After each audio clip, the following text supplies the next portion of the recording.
Hi, I'm Tia. Welcome back to my channel. Today I want to share with you the books that I read during the month of April.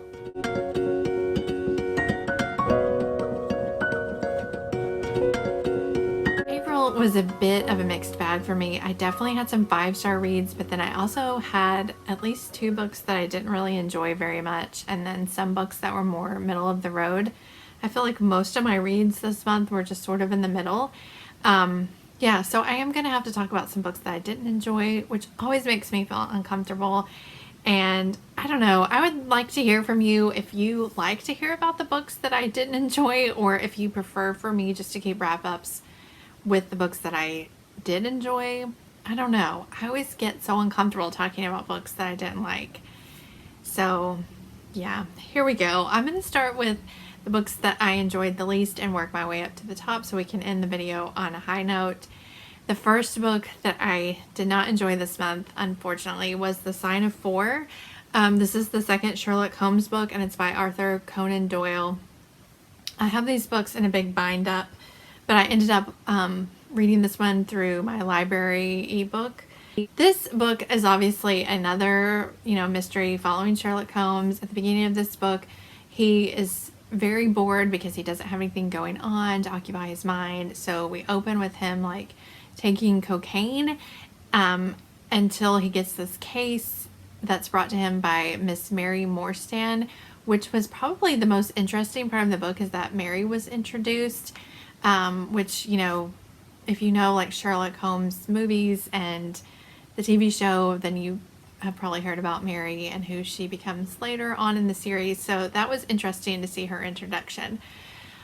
But this book was it was incredibly racist, which I know that is a common, I don't know if it's common. Is it common in Victorian literature? I don't know if it is. I mean, I've read other Victorian literature and other books, set in the 1800s that were not racist. So I don't know if we can make an excuse for this one, that it's just a product of its time.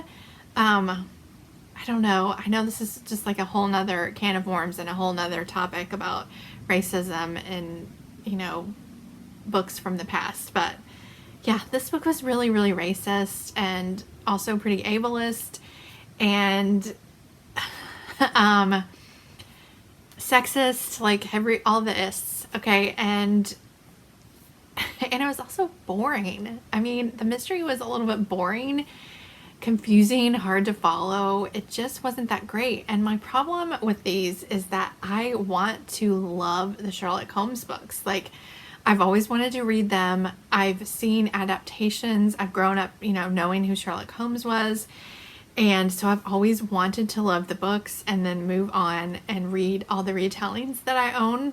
The first book in the series was not as bad as this one, but it still wasn't that good. It was still, a little bit boring. Half of it was okay and half of it was boring. So I just don't know what to do with this series anymore. Do I just DNF the series? Do I keep trying because it's a classic and it's something I've always wanted to read? I don't know. You let me know your opinions down below on the Sherlock Holmes series. If you've read it before, do you think it's worth keeping on going, even though I really didn't enjoy this installment at all? Yeah, I know. I feel, like I said, I hate talking badly about books that I didn't enjoy, especially ones that I know that there are people who love the series, but this book just did not work for me at all. So moving on. The next book is Treasure Island by Robert Louis Stevenson. This one is, a classic pirate adventure story that I've always wanted to read. I can't believe it wasn't assigned to me in school, but it follows a young boy named Jim, whose family runs this inn or pub in town, and a pirate comes in one day, and Jim ends up becoming involved in this pirate kerfuffle, basically. And it was definitely, parts of this were interesting and fast-paced. There were parts where I was like, yeah, we're getting going, I'm into this pirate adventure. But then it would slow way down and just get super duper boring and really bogged down in old-timey ye old language, which was hard to plod through at points. So I think I gave this a 3-star rating because I am glad that I read it, and it was interesting at times, and I really enjoyed the pirate aspects of this book. You know, like the feeling of Pirates of the Caribbean or whatever. But it was still a little bit boring. Yeah.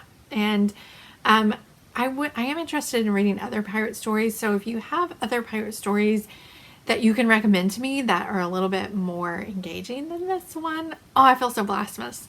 Yeah, let me know that in the comments. Then I have Magic Bites by Alona Andrews. This is the first book in the Kate Daniels series. I did buddy read this with Amy over at Zoe Beck, and I'm glad that we buddy read it. I really enjoyed that experience. This one is the first in the Kate Daniels series. Did I already say that? I don't know. It's an urban fantasy series that follows Kate Daniels, who is a mercenary in this world. It's like an alternate Atlanta, dystopian Atlanta, where magic and technology are kind of fighting each other. So sometimes they'll have periods where modern technology is working, and then sometimes they have periods where it goes out and only magic works. And in this installment, Kate has just found out that her guardian has been murdered, and so she is determined to figure out who has killed him. And there are all these different factions in this world and all these different supernatural beings like vampires and necromancers and shifters and people who can use magic. And yeah, so it was interesting getting to know Kate a little bit and getting to see all of these different beings and how they work in this particular world. Like, for instance, like vampires are a lot different than vampires that I've read in other stories. So that was definitely interesting. But so my main issue with this book is that it was not that well written, and I don't know if this is Alona Andrews' first book. I think it is. So I'm giving them a little bit of grace here, and I'm planning on reading the second one because I've heard such great things about this series that I don't want to miss out on it. But this just was not a very good installment. Yeah, so the writing was just, it wasn't good. Like I said, there were times where they would like contradict themselves. Like they would say one thing and then the next paragraph would sort of, you know, go against what they had just said. It was like they didn't have a good editor or something. And the world building was extremely like clunky. It was just like we got thrown down in the middle of this world with all these different factions and groups, and nothing was really explained. We were just sort of drug through it all, and yeah, you pick up some details and information along the way, but it didn't feel like, I don't know, it just wasn't a good first installment to a series. But it wasn't horrible. It was like a detective mystery with magic and supernatural creatures. So I do plan on continuing, and we'll see. Hopefully the second volume in the series will get better. If you've read this series, definitely let me know your thoughts in the comments if you think it's worth continuing, if it gets better or not. Yeah. Okay, then I read A God in Ruins by Kate Atkinson, and this was another buddy read that I did with Veronica and Berna from Berna's Bookish Adventures. And if I mention anybody that I buddy read with, I will definitely link them down in the description box, so be sure to check out their channels down below. Yeah, so this book is the second in the Todd family duology, the first book being Life After Life, and I read that book in February. Is that right? I don't know. I read that book earlier this year, and I really enjoyed that book.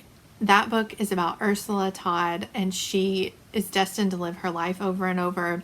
And in her book, we meet all of her siblings, including her brother Teddy, who I fell in love with in that book.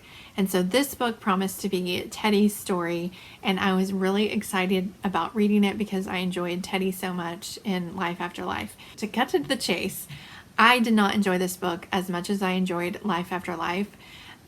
This book had really interesting parts and really thought-provoking parts, but then also parts that were very slow and hard to get through.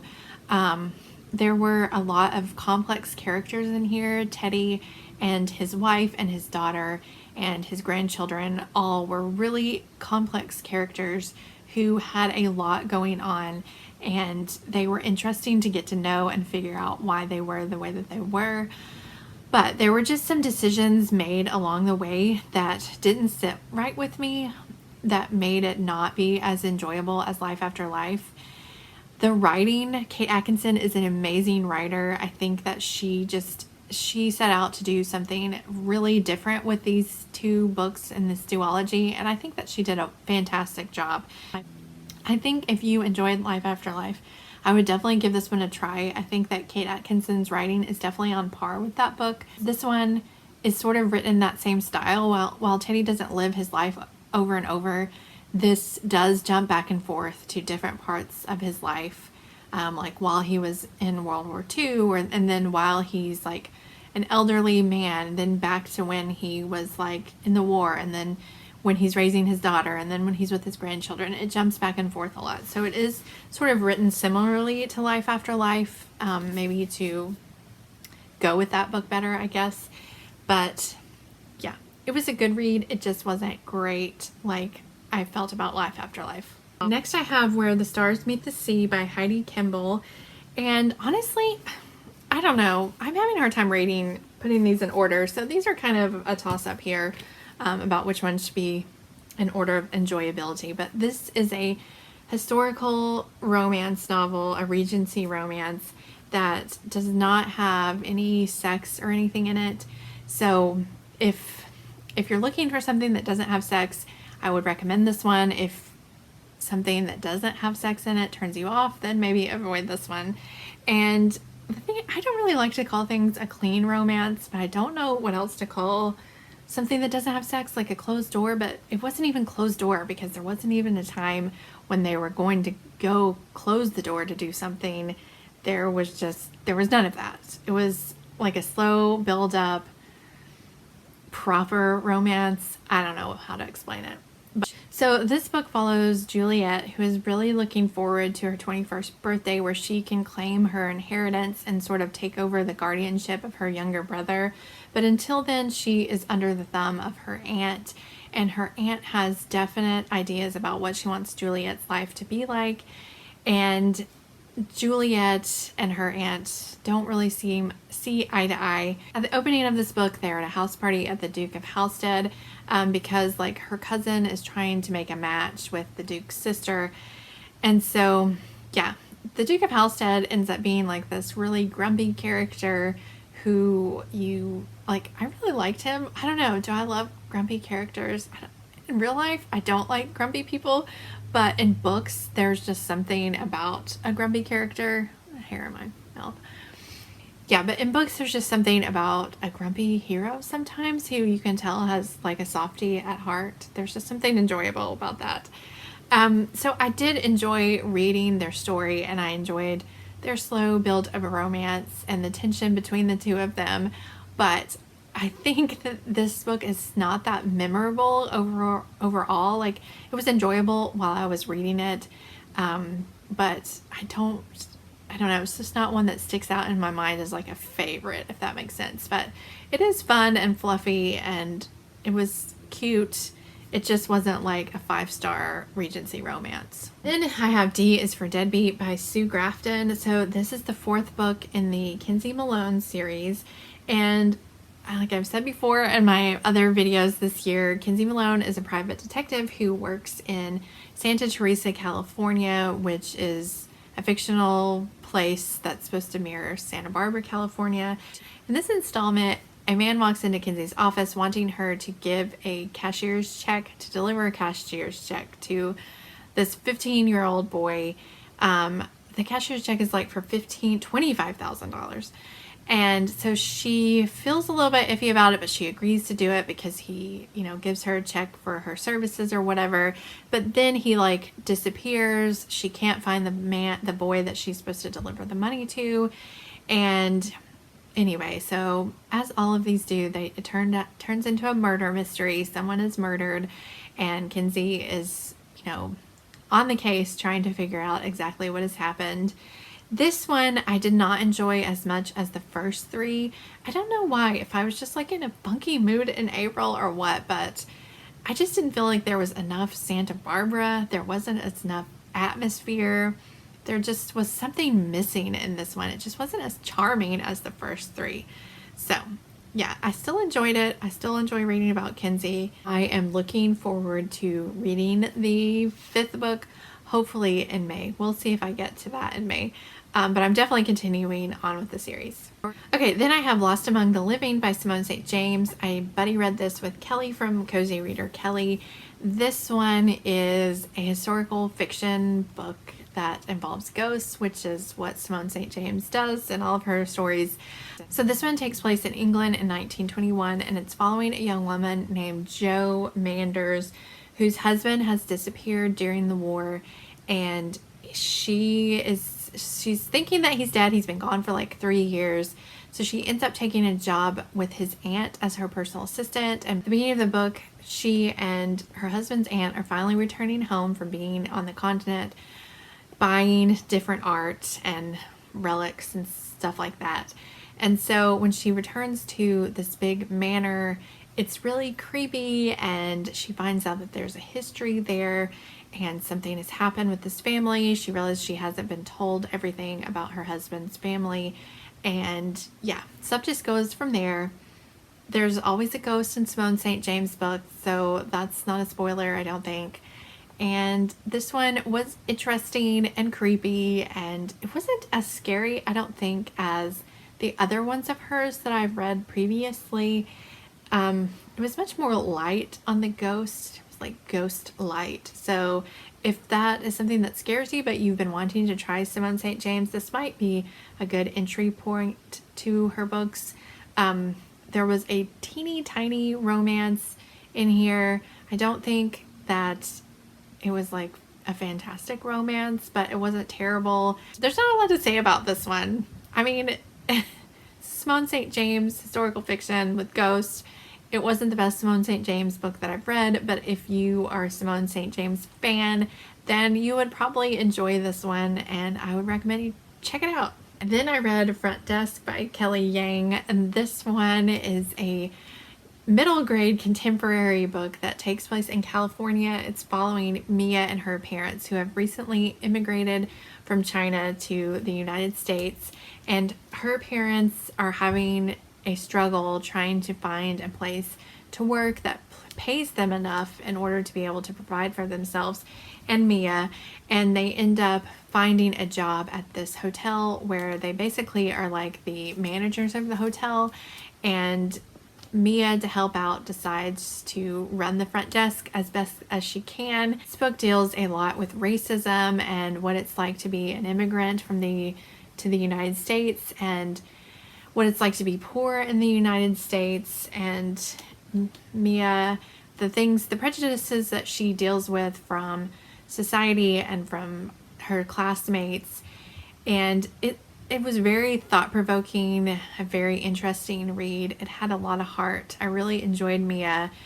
This one was a 4-star read for me. The only thing that kept it from being a 5-star is that as a parent, there were some decisions that Mia made that sort of like made me bristle a little bit, just because she would do stuff without talking to her parents about it first. She's only like 10 years old, and I don't know, she's just doing a lot of stuff that she should have been checking with her parents about, basically. Like, she should have had a discussion with her parents about. I mean, I'm not saying that's not uncommon. It's just that, you know, I was reading this with my kids, and so there was just times when I had to be like, okay, so don't do that. You talk to your parents first. Like, for instance, there was a part where they needed to make a new key for a guest, and they have like this hand crank key maker. Yeah. Under the front desk, and so they get it out, and you know, Mia gets this gleam in her eye, and her mother's like, no, don't do it. I have to go take this person to their room, and I will come back and I will figure out how to make the key. And as soon as her mother leaves, Mia's like, you know, when adults tell you not to do something, they really mean for you to do something. And I'm like, no, that is not what parents really mean. They mean don't do the thing. So Mia, of course, goes and makes the key on her own, ends up cutting herself, and then she's like hurt, and she still doesn't tell her parents that she's hurt from doing this thing she wasn't supposed to do. the key ends up not even being correct and breaking off in the lock that they need it to work in. Anyway, she just does a ton of stuff like that where, you know, she could have saved herself a lot of pain and some like angst that happened with her parents if she had just talked to them first before making some of these decisions on her own. And it definitely added interest to the book, and I think that my kids liked all of the scuffles that she got into. They found them interesting, but I was just like, no, talk to your parents first. Anyway, this is a parent thing. I really think that this is a great book. It brings up a lot of topics that I think that kids need to hear about, and so I definitely recommend it if you haven't read it already. It's super cute and just a really great read. But then I also read with my kids Love That Dog by Sharon Creech. This is hard to explain. So this is basically like this young boy named Jack is writing in his journal back and forth with his teacher. His teacher has been teaching the class about poetry, and so I think they're supposed to be writing poems in this journal, or maybe he's just supposed to be writing his feelings, but basically it ends up being about poetry.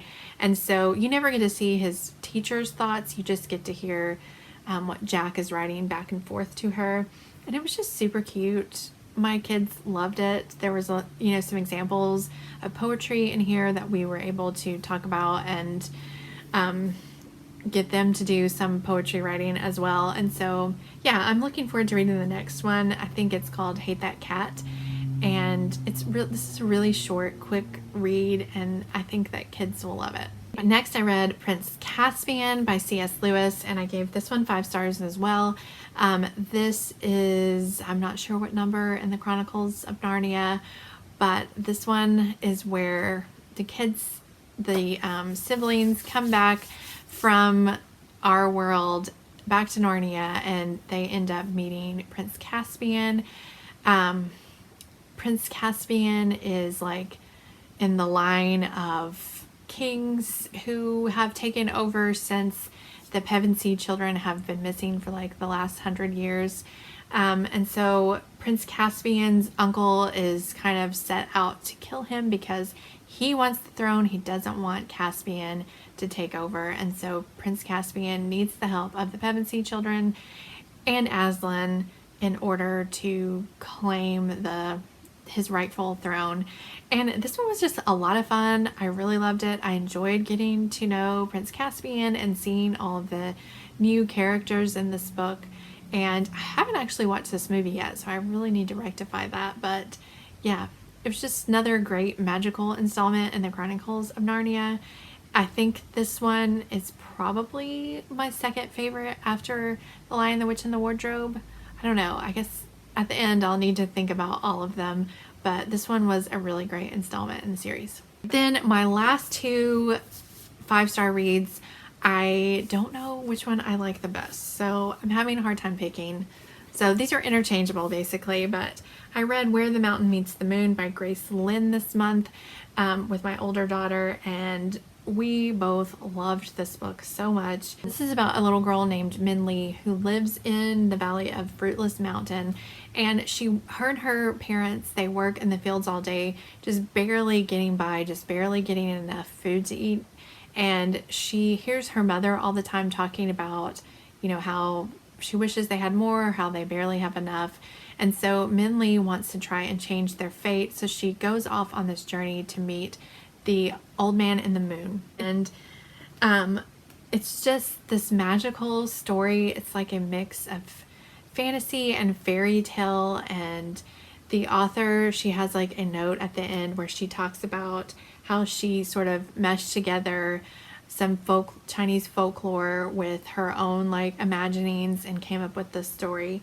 And it really had that magical fairy tale feeling, along with just this beautiful moral to the story. I teared up in this book a few times. It was such a beautiful tale, and I highly, highly recommend this. If you haven't read it already, it's not just for middle graders. I think that anyone would love this story. This also has some beautiful illustrations throughout. Every chapter, I believe, has like a color illustration, which was really beautiful as well. She meets a dragon along the way who is also a lot of fun. It's just, I can't say enough good things about this book. I absolutely loved it, and I highly recommend it. Then my last 5-star read is The Wednesday Wars by Gary D. Schmidt. I also read this with my oldest daughter and we both loved it too. The book is taking place in 1967, and in his class, Holly and Hood, half of the kids are going off to catechism on Wednesday afternoon and the other half go to Hebrew school. And Holly Hood is Presbyterian, so he's the only one in his class who is not going off to one of these two things on Wednesday afternoons. And he feels like his teacher is mad at him that he is the only one staying behind because, you know, she's not going to have this free afternoon with no kids in her class. And so she gives him an assignment of reading Shakespeare plays throughout the year, and on Wednesdays is when they discuss them when the rest of the class is gone. He views this as a punishment and thinks that she absolutely hates him. And so it's just his journey through his 7th grade year and everything that occurs and what he learns through Shakespeare and through his teacher. You get a little glimpse of the Vietnam War in here, and it's just such a beautiful story. I highlighted some amazing quotes in here. I teared up. I loved this book. I loved Holly and Hood. I loved his teacher, Mrs. Baker. I loved his classmates, his sister. His dad was a little bit annoying, but yeah, there were parts where you're like, oh, his parents are just, they're the worst. But the relationship between he and his sister was really sweet. And of course, the relationship between him and Miss Baker as grows throughout the school year. It was a beautiful book. If you haven't read this already, I don't think I said, this is a middle grade like historical fiction book. I definitely recommend this one. Put it on your TBR. I think you will love it. So those are all of the books that I read during the month of April. If you have read any of these books that I talked about, I would love to know your thoughts on them down in the comments. And also, if you haven't read any of them, just let me know what your favorite book was that you read during the month of April. I would love to know that too. Thank you so much for watching. I hope you're all doing well, and I will see you next time.